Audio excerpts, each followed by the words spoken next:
guys, wala tayong nakita doon.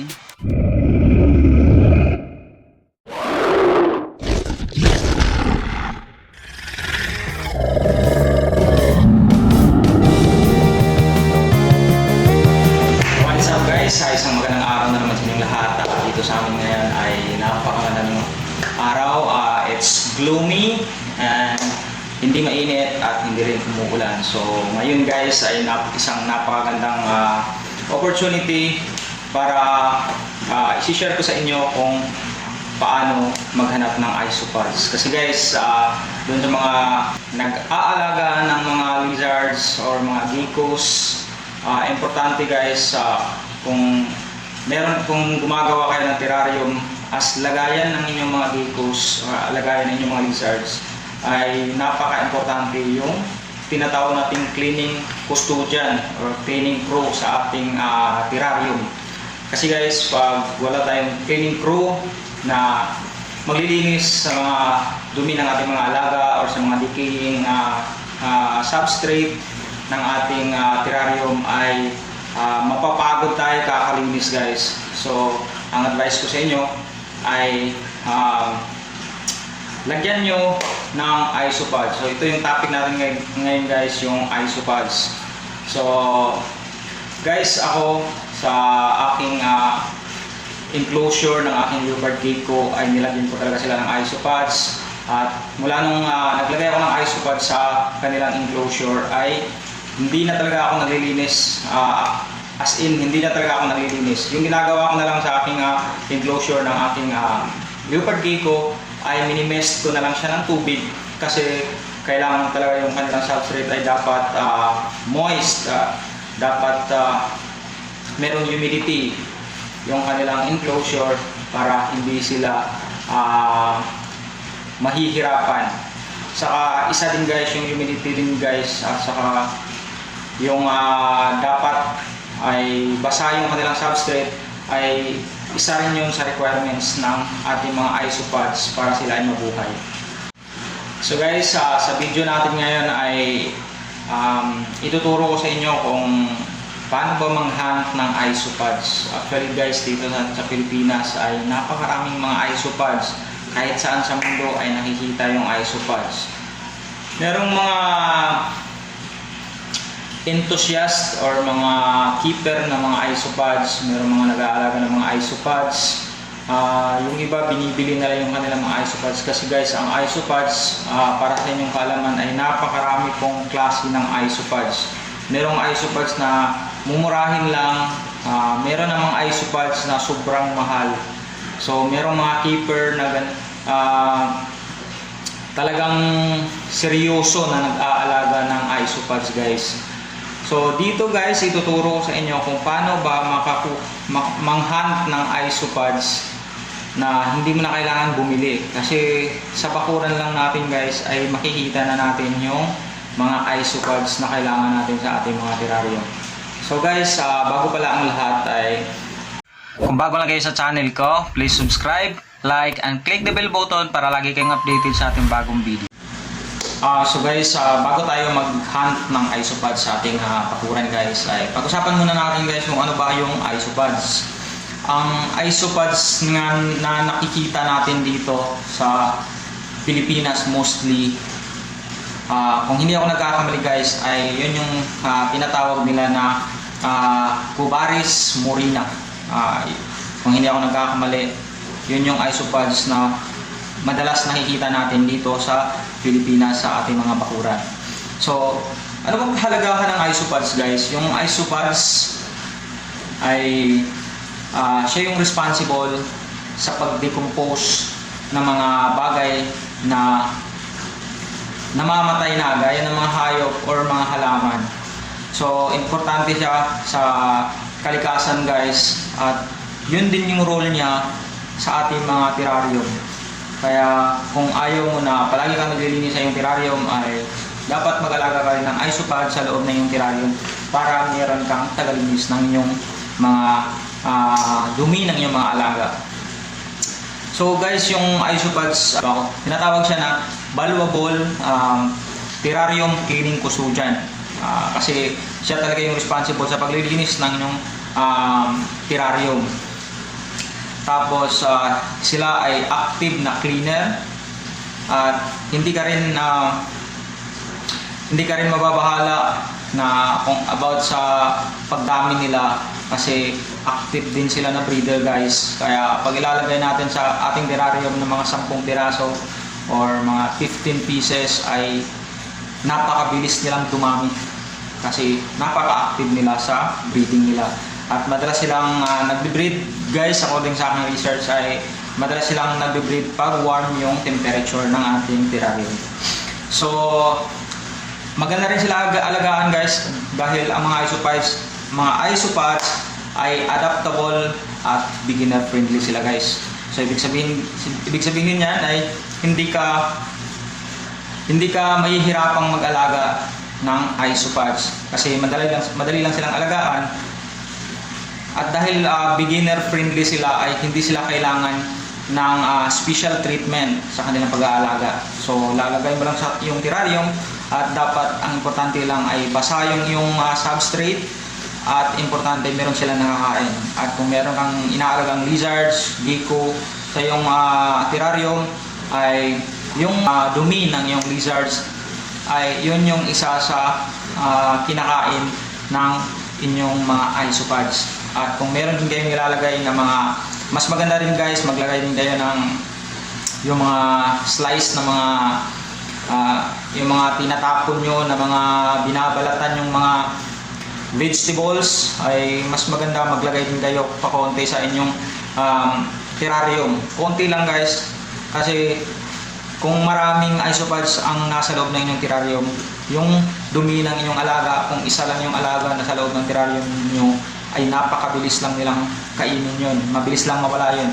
Kaya mas maganda rin lagyan nyo ng kahit patay na dahon ng kung ano-ano mang halaman or kahit yung mga pork bark or yung mga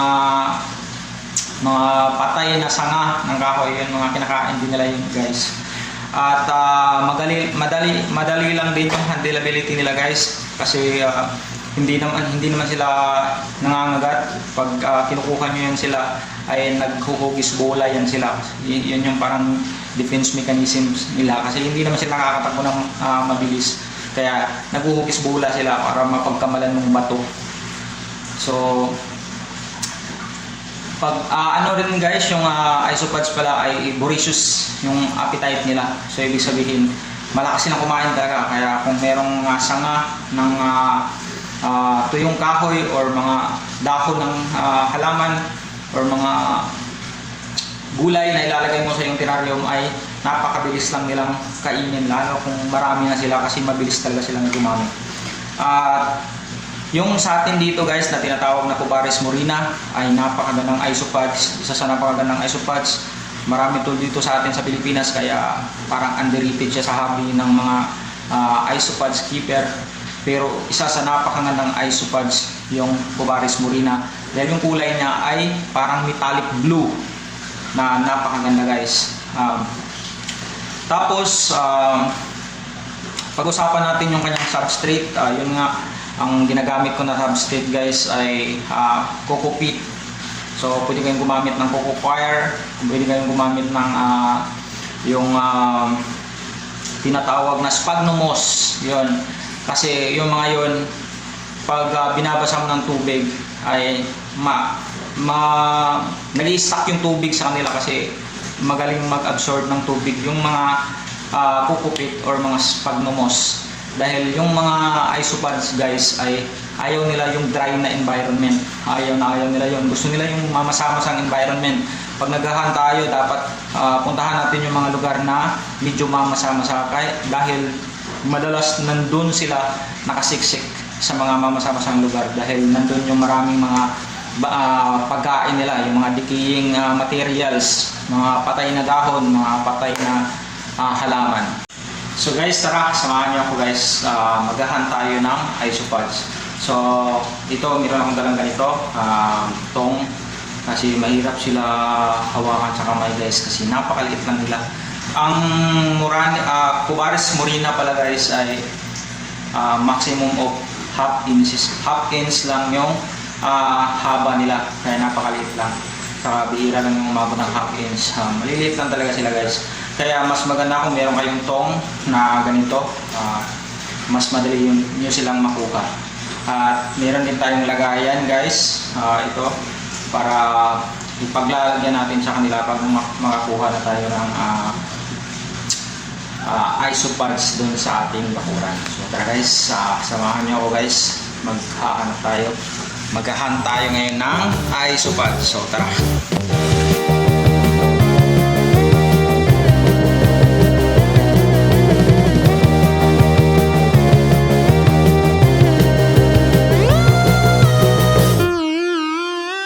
So ayan guys, alas 4 na ng hapon.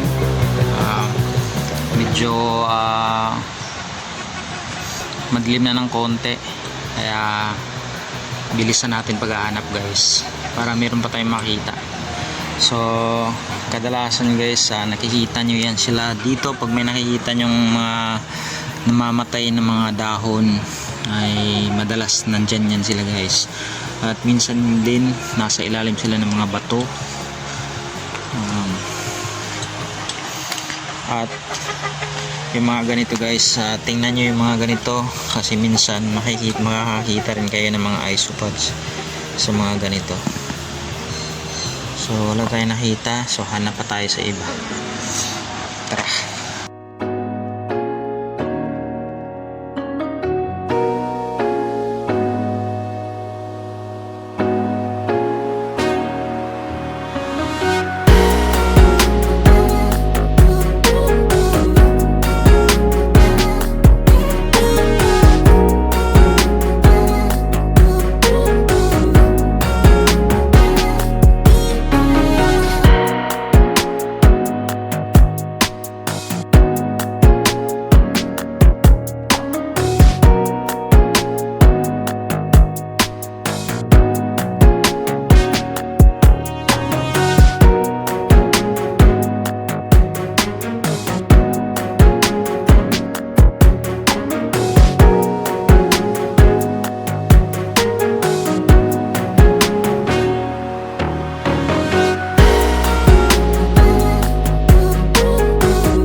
So ayun guys, wala tayong nakita doon. So hanap pa tayo. Hanapin natin doon sa may maraming mga patay na dahon.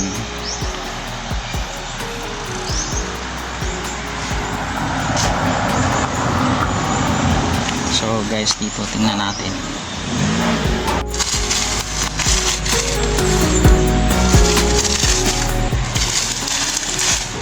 Ayan guys. Yan. So ito guys, meron na tayong nakita. So kukunin na natin sila bago sila makawala.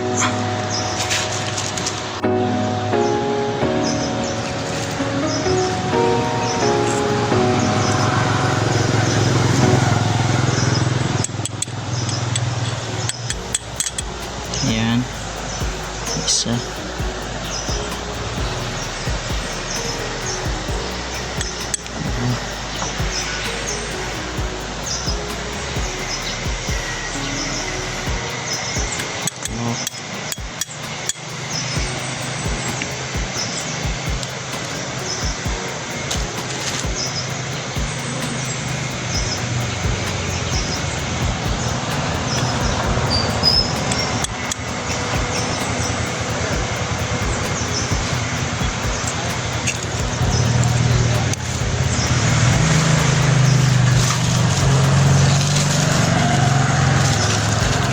dito guys, napakalaki. Yan. Yan guys, tingnan nyo guys, napakalaki nito guys. Yan guys, napakalaki.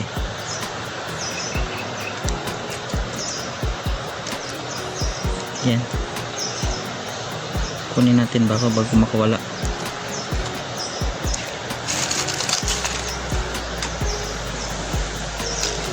Yan.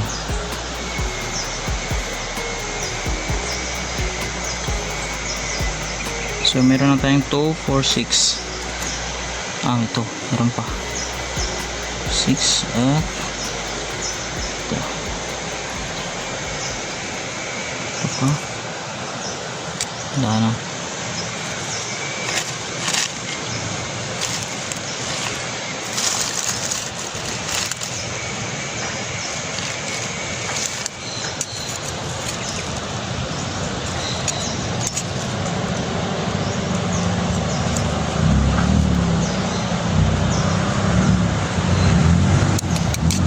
Meron pa isa dito guys, nakapatong.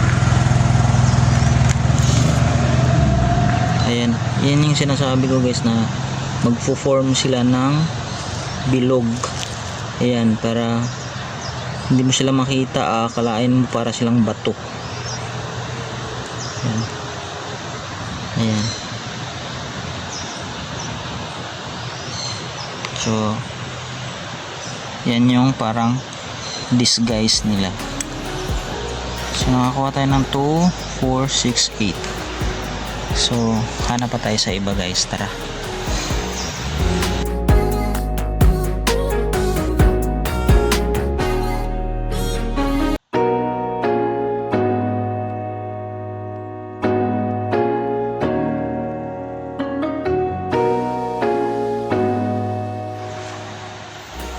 So guys, minsan pala guys, tingnan nyo sa mga puno ng yung parang yung puno ng nyog. Ito hindi naman to puno ng nyog, pero nung naghanap ako nung nakaraan, marami ako nakita sa ganito guys. Yan, so check natin, tingnan natin, baka meron pa.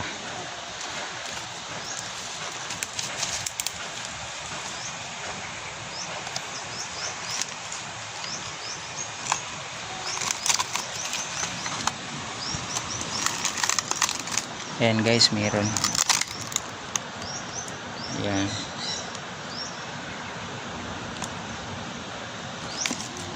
So buksan natin, baka may marami pa silang mga kasama.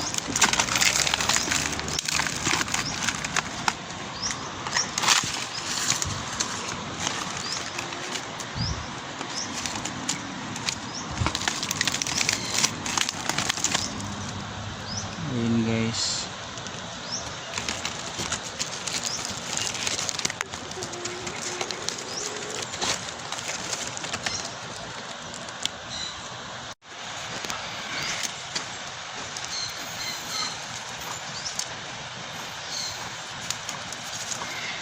So guys, pag maghahanap kayo ng isopods guys, ingatan niyo na mapunta kayo sa mga ganyan guys.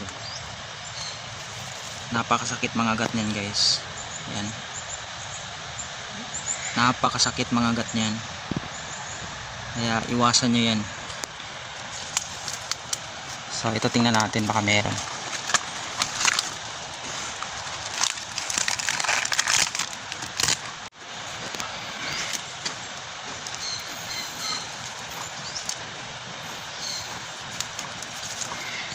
So guys, pag maghahanap kayo ng isopods guys, ingatan niyo na mapunta kayo sa mga ganyan guys.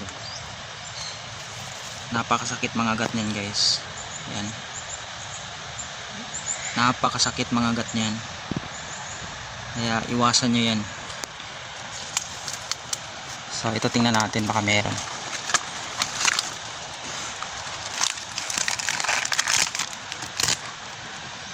Yan guys. Ayan, napakadami guys.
Kunin natin guys.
So ayan guys, meron na tayong nakuha. So enough na to, marami na to.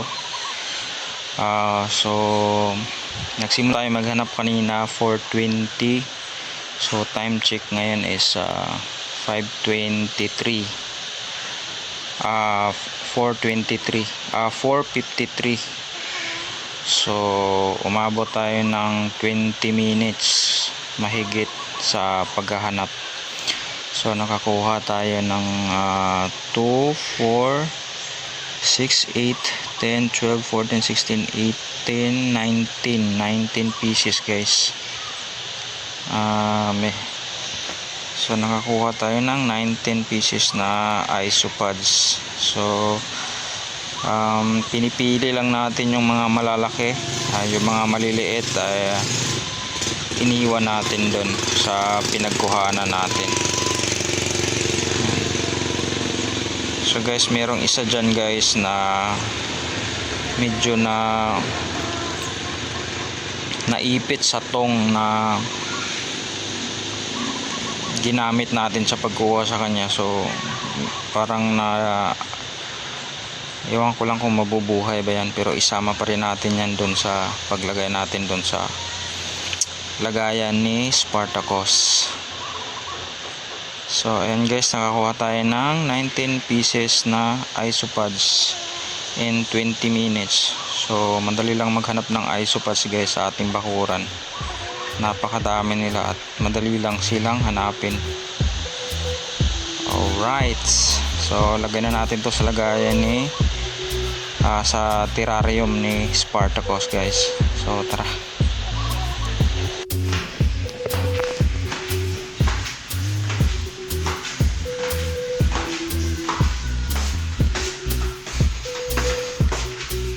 Guys, dito na tayo sa lagayan ni Spartacus.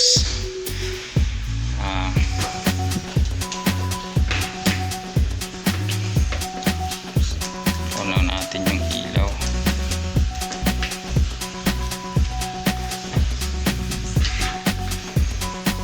Alright. So ayan guys, lalagay na natin to dito. Si Spartacus nagtatago na naman siya dito guys. Ayan, napakalalim na niyang pinagtataguan niya na yan. Okay. Talagang hinukay niya ng napakalalim. So ito guys, lalagay na natin to dito guys. So ayan, dito pala na area guys, dito tumatay si Spartacus guys. So dyan natin ilalagay. Pagkatapos ay sprayhan natin yung substrate kasi parang medyo dry na konti. Masama-sama pa naman, pero sprayhan lang natin ulit. So ito guys, yung 20 piraso, 19 pieces na isopods na nakuha natin. So yan sila, 19 piraso na isopods. So lagay na natin to dito guys. Alright. So yun guys, ganun lang kadali maghanap ng isopods sa ating mga bakuran guys. Hindi mahirap maghanap ng isopods kasi napakadaming isopods sa paligid natin guys. So yun lang, tandaan lang natin na yung mga isopods ay makikita natin sa mga moist na area or yung mga hindi dry na area sa paligid. At yung may mga maraming patay na dahon or sanga ng kahoy na patay, yun, doon sila kadalasan namamalagi guys. At kung may part ng bakuran nyo guys na doon nyo tinatapon ng mga grass cut nyo, mga foliage, o yung mga patay at nalalaglag na mga dahon ng kahoy, mga patay na balat ng kahoy, yung mga patay na sanga ng kahoy, doon guys, i-check nyo yun kasi madalas andun din sila sa mga area na yon. At minsan guys, i-check nyo rin yung tabi ng mga daanan, merong mga basura na naiipon, especially kung yung mga basura na yon ay merong mga patay na dahon at saka merong mga sanga ng kahoy. Doon i-check nyo yun, madalas andun din sila. Kasi gustong-gusto nila yung may mga basura, hindi basura na mga papel at plastic, kundi yung mga basura na mga dahon ng kahoy, balat ng kahoy, or yung mga nabubunot at nabubulok na mga halaman, yung mga balat ng mga basura na balat ng mga prutas guys. Yun, makikita nyo sila sa mga area na ganun guys. So napakadali nilang hanapin, hindi naman sila mahirap hanapin kasi kahit saan sa mundo guys ay meron pong isopods dahil yun yung pinaka-importante nilang role sa ating ecosystem, yung pagdidecompose sa mga bagay na namamatay na para hindi sila matatambak at pakikinabangan siya ng lupa at magiging pataba yung kanilang mga kinakain na mga patay na mga halaman or mga prutas or mga kahoy na mga patay na. So yun guys, yun yung kahalagahan ng isopods at kung paano nyo sila makikita sa ating paligid. At kung nagpaplano pala kayo guys na seryosohin yung pag-aalaga ng isopods, ay marami na rin mga group or mga keeper dito sa Pilipinas na seryosong nag-aalaga ng mga isopods guys. So pwede kayong mag-join doon para mas lumawak pa yung kaalaman nyo sa pag-aalaga ng isopods. Kasi ako guys, yung isopods ay ginagamit ko siya as clean up crew sa aking mga terrarium. Kasi reptile keeper, yung reptile keeping yung aking focus. So yung mga isopods, kahit napaka-cute nila tingnan, ay hindi ako masyadong nagsiseryoso sa pag-aalaga ng isopods. Pero ginagamit ko siya at napakalaki ng tulong niya sa akin dahil siya yung tagalinis. Siya yung parang aking kanang kamay sa paglilinis ng isang bahay, ng isang alaga ko. So parang siya yung in charge sa paglilinis doon. Siya yung maintenance doon sa isang bahay na yon, sa aking isang terrarium. Kung gusto niyo palang seryosohin yung pag-aalaga ng isopods guys, ang pag-aalaga ng isopods ay hindi naman na nabusisi. Madali lang. Pwede mo siyang ilagay sa maliit lang na lagayan. Kailangan mo lang ng maraming mga patay na dahon, mga cork bark, yung mga sanga ng patay na sanga ng mga kahoy, lalagay mo lang doon. Tapos papakainin mo lang sila ng mga decaying mga gulay, mga balat ng gulay, ganyan. So napakadali lang mag-alaga ng isopods. At i-check nyo rin guys sa YouTube, napakaraming klase ng isopods, napakaganda ng iba't ibang klase ng mga isopods. At ang iba guys, napakamahal. So hindi lang ganun yung isopods dahil mahal din yung ibang isopods na umaabot ng mga ilang dollar yung ibang isopods. Kasi yung ibang isopods kasi guys ay hindi nakikita dito sa atin. At yung ibang isopods naman ay mayroong mga genetic mutations na maraming klase ng isopods. Guys, bali itong isopods na tinatawag na Cobaris morina, meron itong mga iba't ibang morph na available ngayon sa market. So ang pagkakalam ko, meron itong papaya morph, meron itong glacier, at meron ding anemone morph. So di ko na alam yung iba pa nilang mga morph. So yun guys, sana ay may natutunan kayo sa video natin ngayon tungkol sa kahalagahan ng mga isopods, lalo na doon sa mga keepers, mga hobbyists na nag-aalaga ng mga geckos, lizards, turtles, especially yung mga nag-aalaga na gumagamit ng terrarium as enclosure ng kanilang mga alaga. So, yun guys, kung nagustuhan niyo yung ganitong klaseng video guys, baka pwedeng pa-support, pa-subscribe, like, at hit niyo yung notification bell para palagi kayong updated sa mga bagong uploads na video natin about sa mga reptiles, animals, proper husbandry, at proper keeping ng mga hayop. So, salamat guys. Ulit, ito si Von at peace.